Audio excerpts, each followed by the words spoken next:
In the worlds before Monkey, primal chaos reigned.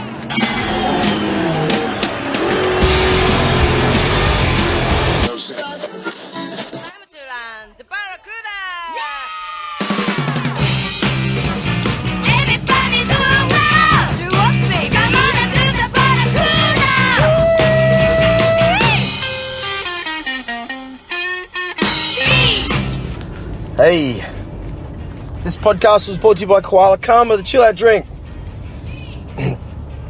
Hey, look out for Karma Koala. It's at all the Woolworths Metro shops all around the country. Probably not, maybe not, I don't know. Jesus, did you hear that? That's a bit weird. Okay, driving home from work. It's 7:15. It's the week before Christmas. I'm doing this. I'm going to do a big long intro on here, so watch out. The podcast that I did today with Carlos, my mate Carl Howard. Anyway, I've called him Carlos on other episodes. We did Fight Like a Pro together.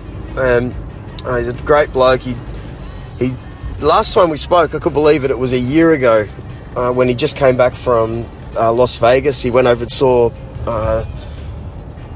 Conor McGregor fight Jose Aldo Jr. in listen to me, UFC. Come on, Drew. Stop thinking about words and just say it. This is my problem, kids. This is why I'm doing a long intro. I'm coming home from work. It's 7:15. I've just about had enough. I work too much. My balance is out. I work really late at night. Wake up late to 2 kids under 6. And love them to bits. But they take up so much time with you. Dad. It just drives me mental.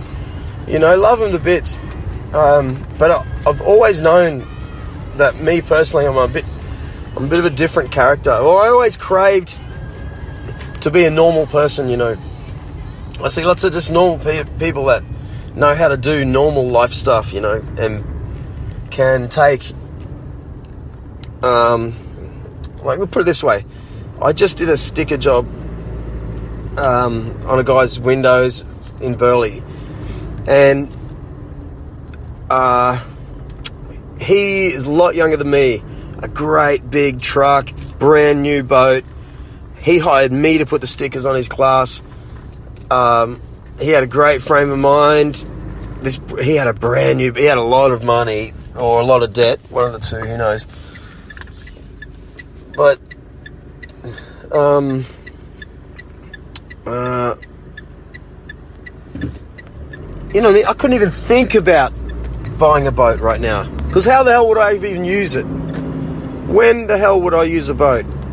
Saturdays and Sundays, I just don't feel it's right to wake up when you've got 2 young kids and take off away from the family. I work a million hours anyway. With this show, a cover band, 1 or 2 gigs every weekend, and at least 40 hours a week in the sign shop.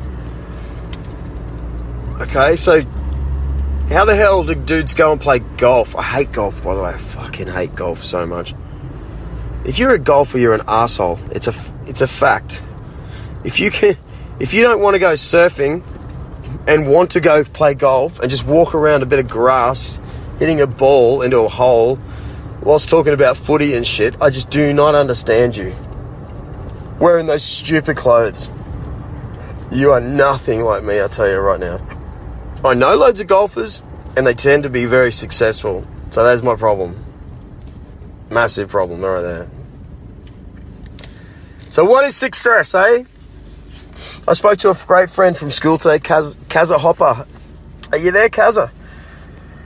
What a sweetheart. I haven't seen her. She had the first party I ever went to when I was in year 8, and I was wearing a Hoodoo Gurus shirt, and I thought I was cool. Mum just bought me new jeans and shoes, and I got a t-shirt. Like my first actual time that I thought I had like a cool outfit, and I first started looking at the first cool band I saw on on TV was the Hoodoo Gurus. You know, I can still recall the time she said she was always mine. She lived as people do. How's the chorus? And forget. And that's her. I never believe it again. You might have to see for my friend. I'll never see her in the end. What do you mean what she said? Yeah, I want you back. Find that song. Find the video clip to that. Listen to me again, hang on. Find the video clip to that song and you'll see that's the song that clicked to me. The first time I got a guitar from my cousin and my uncle, I was starting to learn, like, you know, Wipeout, and then on came this music video where the hair was big, and Brad Shepard from Hoodoo Gurus was playing this huge guitar. He had this cool stance, and they were cool. And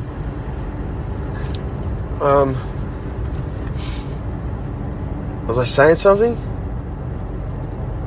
Was I actually saying something, Drew? Oh, sorry.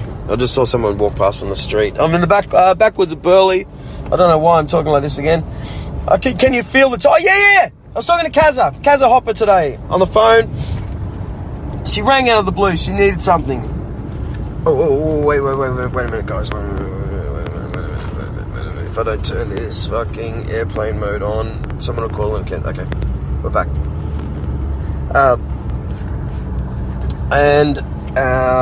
What a sweetheart. She goes, Drew, we've moved to the snowy perisher, like somewhere near Perisher in the snowfields, and we're running a hotel or something, and we need some stickers for the door, and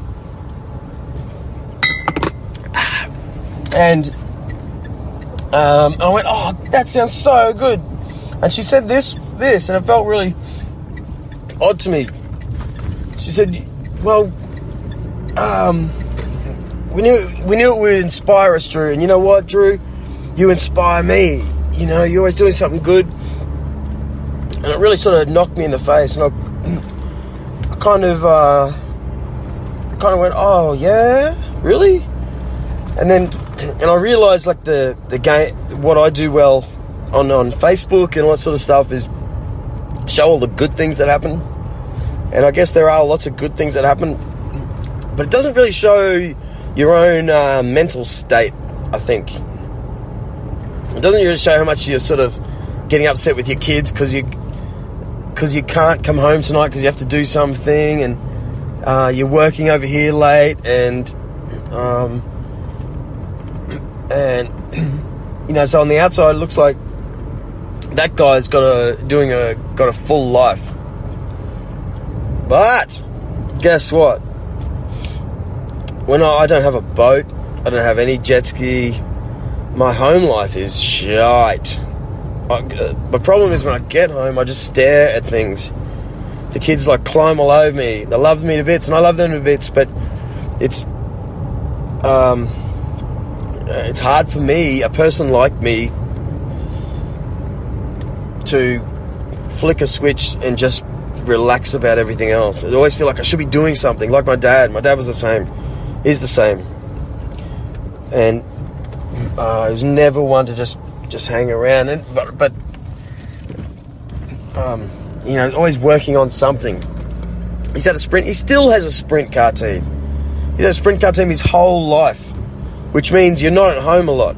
You're racing somewhere. He's the head of a massive business. He's got boats, massive boats.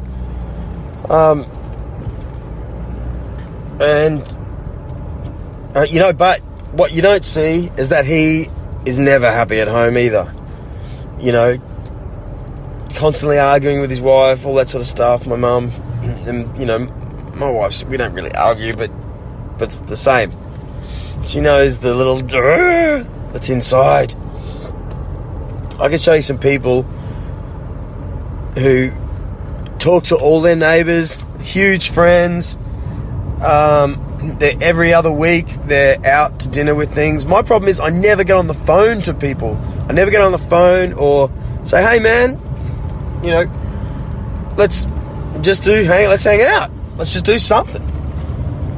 Best thing I ever did 2 years ago was Fight Like a Pro, where I was trapped with, how many? Was it 22 other fighters, you know? So it was a good year of boxing. And, you know, with this crew, my problem is I got so busy with my own business after that, like directly after that, straight into a new sign business, that, you know, finding time to actually go box for an hour, it just never happens. I mean, why am I at the gym when I wish I was surfing or taking my boy for a ride in the bike, going to the skate park? Why am I even doing this? You know, that's my problem. My mind forgets the great feeling of just talking to your mates.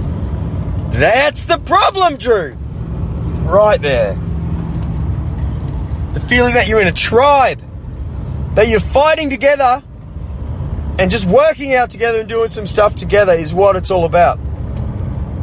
And I never think of that because I think they're wasting my time. I think, dude, but if I just do this one more job, one do the thing, you know, try and get as successful as my old man. But I'll tell you something right now. I can't remember. Okay, how about this? All weekend, I cut down all the trees at our house, heaps and heaps of trees. It was about, my wife helped me every step of the way too, I'll have you know. So there's probably 5 hours on Saturday. Went and saw Rogue One. Great movie. Good on you, Star Wars. Sunday, saw... worked all day, the entire day, cutting down trees with a cherry picker, top of my trees. It was frightening with a chainsaw, but smashed into it. I can tell you right now, there's fucking million of those jobs at home. So where I have meanwhile, my mate Mike Chavot had a massive pool party. I saw it on Facebook. I saw girls with their boobs out in the pool having a huge pool party. He's a dude who knows how to balance. He's got a business. He's got a great business. And every time you talk to him, he'll say, oh man, we got to do something with a thing. And you go, oh, you get worried for him, going, oh, maybe he's not doing so good. And the next week he buys a new boat. The week after that, man, I don't know. And the next week after that, he's flying to Bali or having a pool party. He has the biggest Halloween party every year. And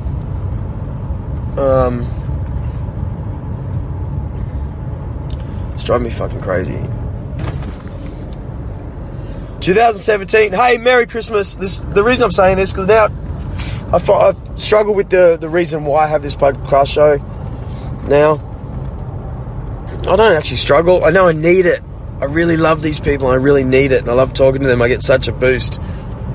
And I guess I'm feeling this way. I guess I'm talking like this now is because I was supposed to do a podcast with Jess Finlayson, oh my God, from Miss Made. The whole band were touring the country, and they were coming on last Friday, and I was basically, they were going to come from the airport just before a gig in Lismore to this podcast show like they did last year, and I was too busy. I was putting up a sign somewhere, and it just fucking tore my heart out. You know, I knew making money is more important, but at the same time, for me to do this sort of stuff, it's just like it's lumping hours onto to everything. Am I whinging? Fuck! Stop it whinging! I know I've been swearing more lately, and you know why? It's because I'm starting to not care. It's not that I'm meaning to get like that, but I'm trying to be real. I'm not thinking of, I got a funny story for you. Here you go. Speaking of real, in 1995, maybe, Started in 96, maybe it was 1995. I was an extra on